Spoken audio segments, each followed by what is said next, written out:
So Amanda, I want to transition and talk a little bit about formulary management. You mentioned before that we've really had a boom over the last 2 or 3 years with a much stronger amount of options for AML. So currently at your institution, what AML treatments do you have either on inpatient or outpatient formulary?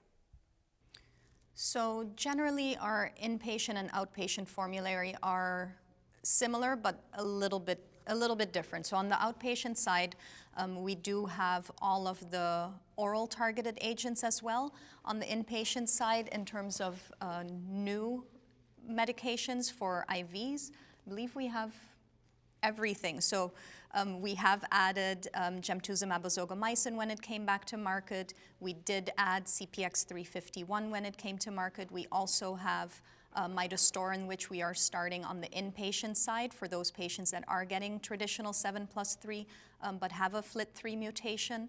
So we'll start that on day 8 where the patient is still on the inpatient side and they're unable to obtain it and bring it into the hospital. So we have added from an inpatient perspective many, if not all, of the newer agents to formulary. And for some of the drugs that may not be on formulary, such as IDH inhibitors on the inpatient side, we do have a lot of support from both the inpatient, outpatient pharmacy and patient assistance programs and specialty pharmacies to try and help get those medications for our patients, even if they're admitted in the hospital. So that brings up a really big question, I think, that most institutions struggle with the boom of oral chemotherapy agents that now are on the market. So of the oral targeted agents, is midostaurin the only one that you actually have on your inpatient formulary?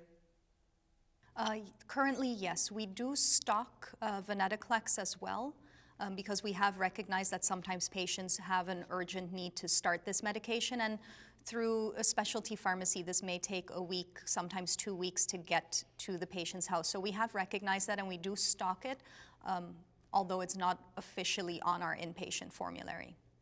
And so then for the additional agents that you mentioned, Yehuda, then essentially they will have a home supply then of the other targeted agents that aren't on formulary? The IDH inhibitors, yeah, generally we do have a fully integrated system, so we have our specialty pharmacy within our healthcare system, so generally we'll process the prescriptions through there and then treat them as patients' own med. If it's truly necessary and urgent and we're not able to fill those on the outpatient side, we will obtain them on a case-by-case basis for our patients.